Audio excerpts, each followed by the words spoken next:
22명이 숨진 경기 화성 리튬전지 공장 화재 현장에서 밤사이 찾지 못한 실종자 1명에 대해 소방당국이 다시 수색을 진행하고 있습니다.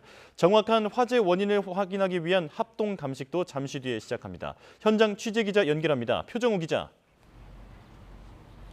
네, 표정우입니다. 네, 현장에서 실종자 수색이 아침부터 다시 시작됐죠. 네, 소방당국은 아침 7시부터 남은 외국인 노동자 1명을 찾기 위해 구조견을 투입하는 등 다시 수색에 나섰습니다. 조금 전 이곳 현장에서는 유가족들이 찾아와 아들 얼굴을 보겠다며 공장 안으로 들어가겠다고 하자 경찰에 제지를 당하기도 했는데요. 마지막 실종자의 경우 휴대전화를 위치 추적한 결과 이곳 공장 인근으로 확인됐습니다. 잠시 뒤인 오전 10시 반부터는 합동감식이 진행될 예정인데요. 국립과학수사연구원 등 6개 기관 모두 30여 명이 현장에 투입돼 정확한 화재 원인 등을 분석할 방침입니다.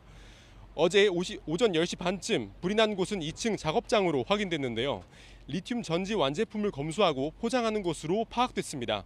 지금까지 22명이 숨지고 8명이 다친 것으로 집계됐는데요. 소방당국은 화재 현장 CCTV를 분석한 결과 처음 불이 났을 당시 공장 직원들이 소화기를 가져와 자체 진화를 시도했지만 불을 끄는 데 실패했다고 밝혔습니다.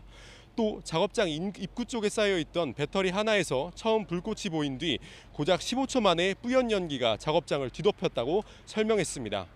희생자 대부분이 공장 구조에 익숙하지 않은 외국인 일용직 노동자였다 보니 시야가 가려진 상황에서 방향을 잃고 막힌 출구로 대피했다가 피해가 커진 것으로 추정됩니다.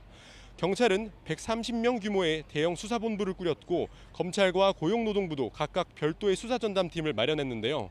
약 1시간 반 뒤에 시작되는 합동감식에서는 정확한 화재 원인은 물론 현장에서 안전관리에 문제는 없었는지, 소방시설이 정상적으로 작동했는지 등에 대한 조사도 함께 이뤄질 전망입니다. 나아가 고온에 노출되면 스스로 불이 붙는 자연 발화성 물질인 리튬을 지정된 장소에 적절히 보관했는지도 확인할 방침입니다.